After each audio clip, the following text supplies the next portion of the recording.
বিসমিল্লাহির রহমানির রহিম।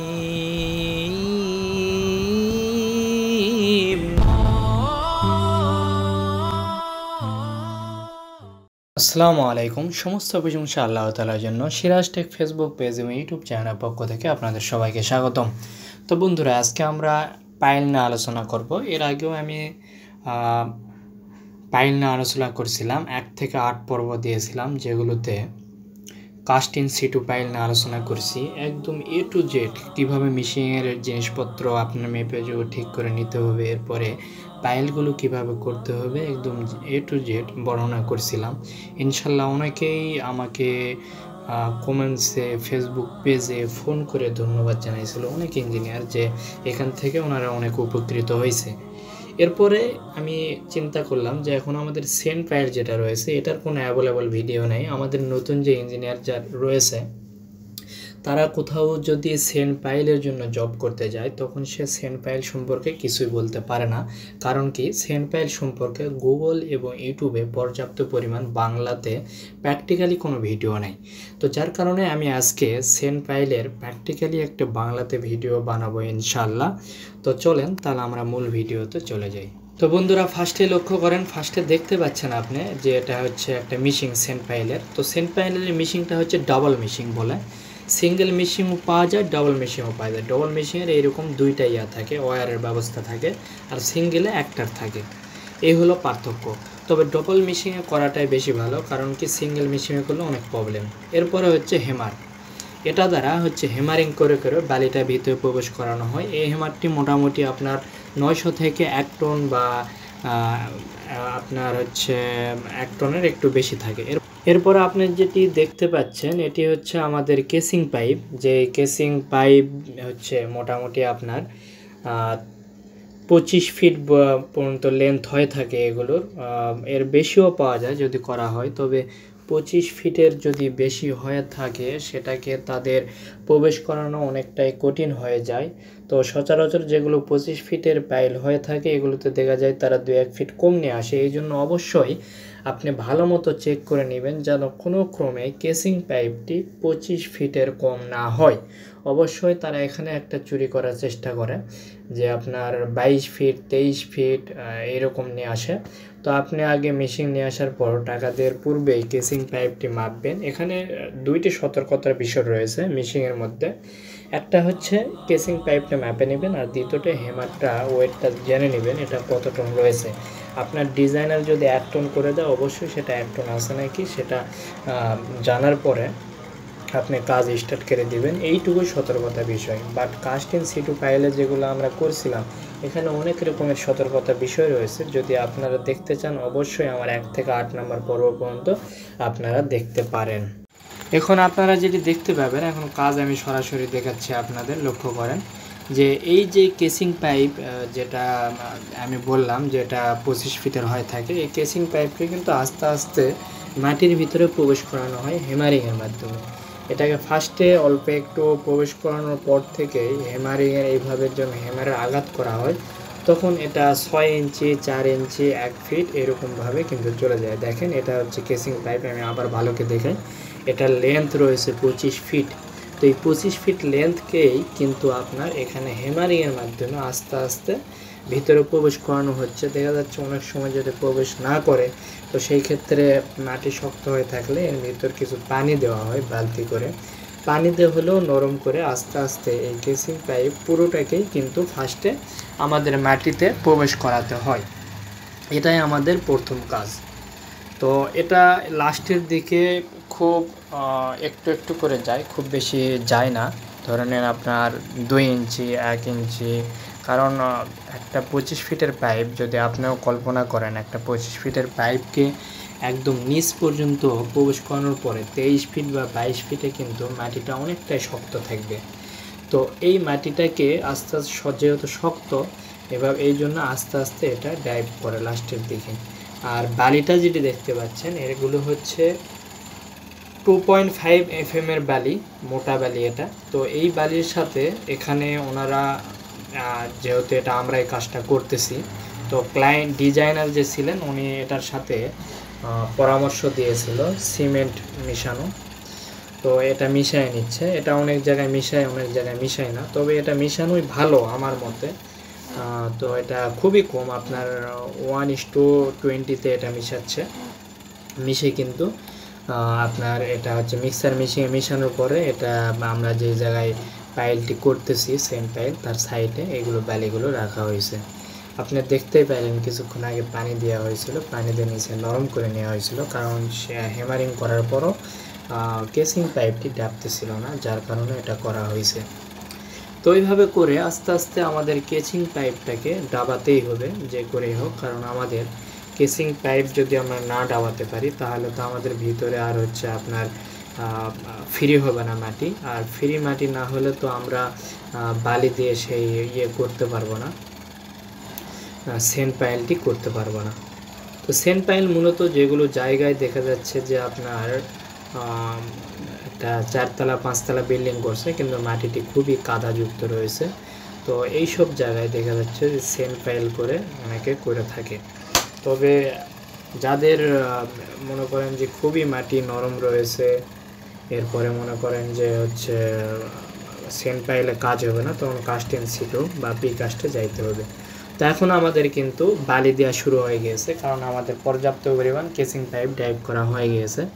তা এখন এই ফার্স্টে বেলচা দিয়ে বালিগুলো দেওয়া হয়, যেহেতু এটা নিচু থাকে, যখন আস্তে আস্তে এটা উপর উঠে যায় তখন এটা বালতিতে বালিগুলো দেওয়া হয়। তা আমি বলছিলাম এটা ডবল মেশিনের সুবিধাটা কি, যে একটা ওয়্যার দ্বারা আপনার কেসিং পাইপ আস্তে আস্তে উঠানো হবে, আর একটা ওয়্যার দ্বারা হ্যামারিং করা হবে। দুইটি কাজ, এখানে অপারেটর কিন্তু দুইটি থাকে, একজন অপারেটর একটা হ্যান্ডেল ধরে আস্তে আস্তে কেসিং পাইপটি উঠায়, আরেকজন অপারেটর এটাকে হ্যামারিং করে, আর আরেকজন ব্যক্তি এর ভিতরে হচ্ছে বালি প্রবেশ করানোর দায়িত্ব থাকে। তো এখন দেখেন এই যে একটা ইয়ে দ্বারা আস্তে আস্তে উঠানো হবে, আর একটা দ্বারা হ্যামারিং করা হবে, আরেকজন বালি ভিতরে প্রবেশ করাবে। তো এইভাবে করার কারণে এটা অনেকটাই মোটামুটি ভালো হয় আপনার সেন্ট পাইল করা। যদি আপনার সিঙ্গেল মেশিন অর্থাৎ যেগুলো হচ্ছে ডাবল মেশিন না, এগুলোতে হয় কি আপনার একবার হ্যামারিং করতে হয়, হ্যামারিং করানোর পরে হ্যামারটা সাইডে রেখে আবার হচ্ছে কেসিংয়ের সাথে সেটাকে লাগায় আবার কেসিংকে হালকা একটু উঠাতে হয়।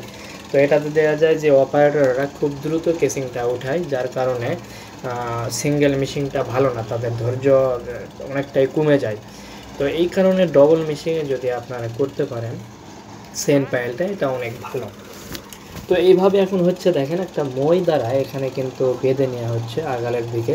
এই ময়ের উপর কিন্তু একজন ইয়ে করবে, ময়ের সাথে একজন থাকবে, তাকে বালতি করে যখন আরও উঁচুতে উঠবে তখন বালতি করে আপনার বালিগুলো হচ্ছে দেওয়া হবে, তার ভিতর প্রবেশ করাবে। তো এখন দেখেন দেখতেই পাচ্ছেন যে অনেকটা উঁচুতে চলে গিয়েছে, যার কারণে কিন্তু আর বেলচাতে দিতে পারবে না। তো এখন করতেছে কি তারা কিন্তু এখন বালতি দিয়ে উপরে দিয়ে দিচ্ছে, আর বালতির মাধ্যমে ভিতরে এটা ফেলানো হচ্ছে। অনেকে বলতে পারে যে সাইডে বালি পড়তেছে সেটা নষ্ট হচ্ছে কিনা, এটা নষ্ট হবে না, এটা লাস্টের দিকে ভিতরে প্রবেশ করানো হবে, তা আপনারা ভিডিও লাস্টে দেখতে পাবেন। তাই আমি অবশ্যই সব কিছু প্র্যাকটিক্যালি নলেজগুলো আমি অনেক বড় বড় ভিডিও দিয়ে থাকি, অনেকেই ধৈর্য হারিয়ে ফেলে। তো যাদের ধৈর্য খুবই কম তারা আমার ভিডিও এখনই স্কিপ করে চলে যাবেন, কারণ যাদের ধৈর্য কম, যাদের শেখার কোনো নাই, আগ্রহ নাই, তাদের জন্য আমার ভিডিওটি না।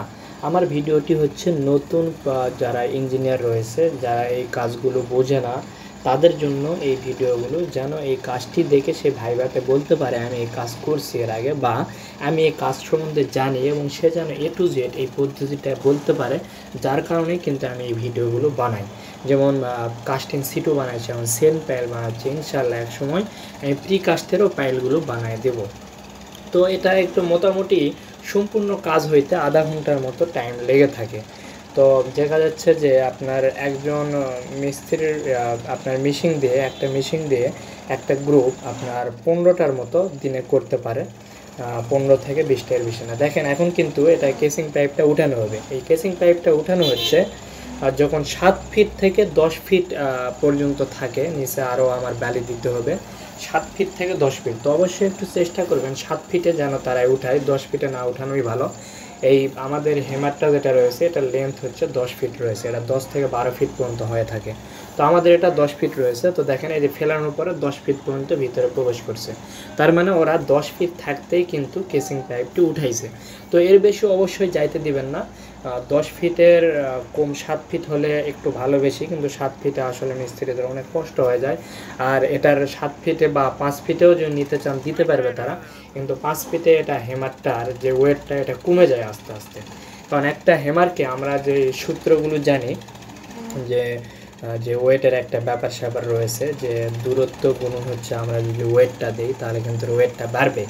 আর যদি দেওয়া যায় দূরত্ব কমে যাচ্ছে, মনে করেন 5 ফিট দূরে থেকে যদি একটা 5 কেজি পাথর মারি, তো সেটার যেমন ওয়েটটা থাকবে নিচে, আমি যদি 10 ফিট উঁচু থেকে মারি একটা 5 কেজির পাথর, সেটার কিন্তু ওয়েটটা বেশি পড়বে, আপনার ওখানে আঘাতটা বেশি পড়বে।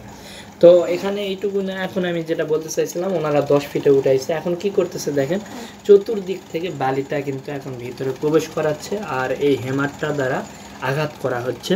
আর এই বালিগুলো যে 10 ফিট গ্যাপ ছিল, ওই 10 ফিট পর্যন্ত পূর্ণ হবে। তবে এখানে মালিকের যে রিকোয়ারমেন্ট ছিল তার 2 ফিট পর্যন্ত সে বালি ভরাট করবে না। কারণ কি, এটা প্রায় 3 ফিট পর্যন্ত আবার মাটি কাটতে হবে, পুরাটাই কাটবে তারাই। কাটার পরে তাদের যে ফুটিং রয়েছে, ফুটিং এখানে ম্যাট ফাউন্ডেশন রয়েছে, ম্যাট ফাউন্ডেশনের কাজ করবে ওনারা, যার কারণে 2 ফিট পর্যন্ত অযথা তারা বালি দিয়ে এটা নষ্ট করতে চায় না। তো যার কারণে আমাদের যখন 2 ফিট থাকবে তখনই কিন্তু আমরা এই কাজটি অফ করে দেব। তো দেখতেই পাচ্ছেন হেমারিং করা হচ্ছে আস্তে আস্তে। চতুর্দিক থেকে যে ব্যালিগুলো পড়ে গিয়েছিলো, এই ব্যালিগুলো এখন দেওয়া হচ্ছে। লাস্ট পর্যায়ে একদম উপরে নিয়ে যে আবার একবার ফেলানো হবে, টেস্ট করা হবে যে আসলেই পর্যাপ্ত পরিমাণ এটাতে হয়েছে কি না। যখন দেখা যাবে হ্যাঁ আমার 2 ফিট পর্যন্ত প্রবেশ করতেছে, দেখেন এটা অনেক উঁচুতে নিয়ে গেছে, তারপরে কিন্তু এটা ফেলাবে। ফেরানোর পরে যখন দেখবে 2 ফিট, তখন শেষ। আর এটা কেসিংটা দেখতে পাচ্ছেন, আবার একটু দেখে নেন, এটা কিন্তু পুরাপুরি রয়েছে আপনার 25 ফিটে একটু কম রয়েছে, 6 ইঞ্চির মতো কম রয়েছে। এ তো মনে করেন যে আমরা হচ্ছে এটার জন্য করলাম যে এটা অবশ্যই করুন। মেশিন মালিক সবসময় এটাতে ঠকাতে চায়, আপনার সবসময় একটু কেসিং পাইপ কম রাখতে চায়। কারণ এখানে কিন্তু আপনার যে আমাদের কাস্টিং সিটু পাইলে আপনার সময় নষ্ট হয় কোন জায়গায়, আমাদের কেসিং পাইপ ডাইভ করতে কিন্তু সময় নষ্ট হয়। বাকি এই যে আমাদের যে সেন্ট দিয়ে যে পাইলটা এটা করা হচ্ছে, এটাতে কিন্তু সময় লাগে না, খুবই কম। আপনার কেসিং পাইপ দাবানোর সময় বেশি সময় লাগে, যার কারণে মালিক আপনার মিক্সার মেশিন আপনার রিক মেশিনের মালিক চিন্তা করে যত কম কেসিং দেওয়া যায়। তো এগুলো অবশ্যই আপনারা মাপে নেবেন, এগুলো খেয়াল রাখবেন। তো আমাদের এখানে শিক্ষণীয় বিষয়গুলো কী কী হচ্ছে আমি লাস্ট একবার আপনাদের আবারও বলে দিই, যে আপনাদের যখন মেশিন আসবে তখন অবশ্যই আগে দেখে নেবেন মেশিনের কন্ডিশন মোটামুটি সবগুলোই ভালোই থাকে। আর যদি প্রবলেমও থাকে তো দেখা যাচ্ছে সেটা কিন্তু ঠিক করে নিয়ে কাজ স্টার্ট করতে পারে। বাট আমাদের এখানে কয়েকটা বিষয় হচ্ছে, আপনার ফার্স্টেই কেসিং পাইপ দেখবেন। আপনার যদি হচ্ছে সেন্ট পাইল যদি 25 ফিট হয়ে থাকে, তাহলে অবশ্যই কেসিং পাইপ 25 ফিট আছে নাকি এটা আপনি দেখে নেবেন। বরঞ্চ 25 ফিট থেকে 2-1 ফিট যদি বেশি আনতে পারে সেটা ভালো, কিন্তু মিনিমাম 25 ফিট হতেই হবে, এটা অবশ্যই আপনি শর্ত দিয়ে দিবেন।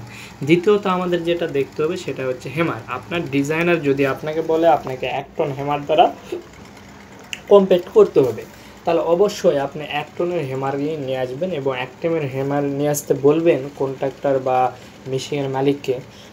এরপরে সাইটে আসার পরে সেটা 1 টন নাকি সেটা মেপে দেখবেন। আপনি আর স্কেল না করে এখানেই পাইপের হচ্ছে হেমারের লেন্থ এবং এর ডায়া দ্বারা গুণ করে আপনার সাইটে যদি কোনো ইঞ্জিনিয়ার থাকে সেই কিন্তু এটা বাইর করতে পারবে খুব সহজেই।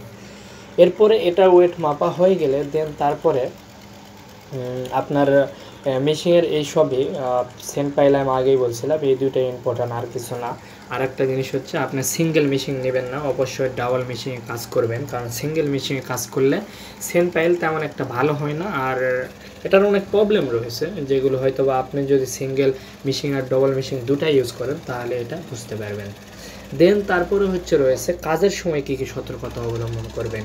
কেসিং পাইপ একদম ডাবানোর পরে, একদম ডাবানো হয়ে গেলে তারপরে আপনার হচ্ছে বালি দিতে শুরু করবে আর হেমারিং করা শুরু করবে। আপনি অবশ্যই একটা হিসাব রাখবেন, আপনার সাইটে যদি আপনি মালিক হন অথবা যে ইঞ্জিনিয়ার, নতুন যে ইঞ্জিনিয়ার আমাদের এই ভিডিওটি দেখতেছেন তাকে আমি বলে নিচ্ছি, আপনি অবশ্যই হিসাব করবেন যে আপনার যে কেসিংটা উঠাচ্ছে প্রতি ফিটে আপনার কত সিএফটিকে ব্যালি খাচ্ছে, এটা আপনার হিসাব করে রাখতে হবে।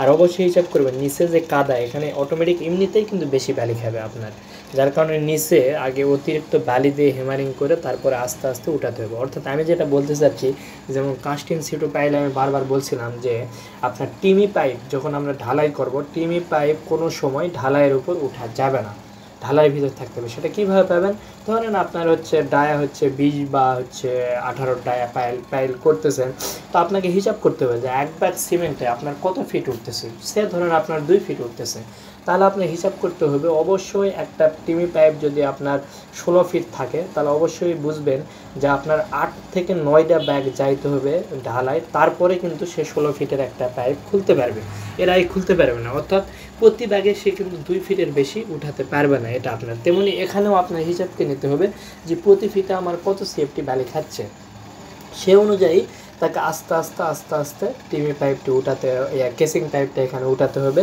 কোনো ক্রমে এরা চেষ্টা করবে শুধু দ্রুত উঠাতে আর হেমারিং কম করতে, এটা অবশ্যই করতে দিবেন না। আস্তে আস্তে উঠাবে আর হেমার করবে, আস্তে আস্তে উঠাবে হেমার করবে, লাস্টে যখন 7 থেকে 10 ফিট থাকবে তখন সে কেসিং পাইপটি উঠাই ফেলবে। এটাই হলো নিয়ম। উঠানোর পরে বাকিটা যে আমি প্রসেসিং দেখালাম এই নিয়মে আপনার পাইলটি করতে হবে। তো আশা করি মোটামুটি আপনারা সেন পাইল সম্পর্কে A to Z বুঝতে পারছেন। আজকে এই পর্যন্ত, সবাই ভালো থাকবেন, সুস্থ থাকবেন, আল্লাহ হাফেজ। আল্লাহু আল্লাহু আল্লাহু আল্লাহ আল্লাহ।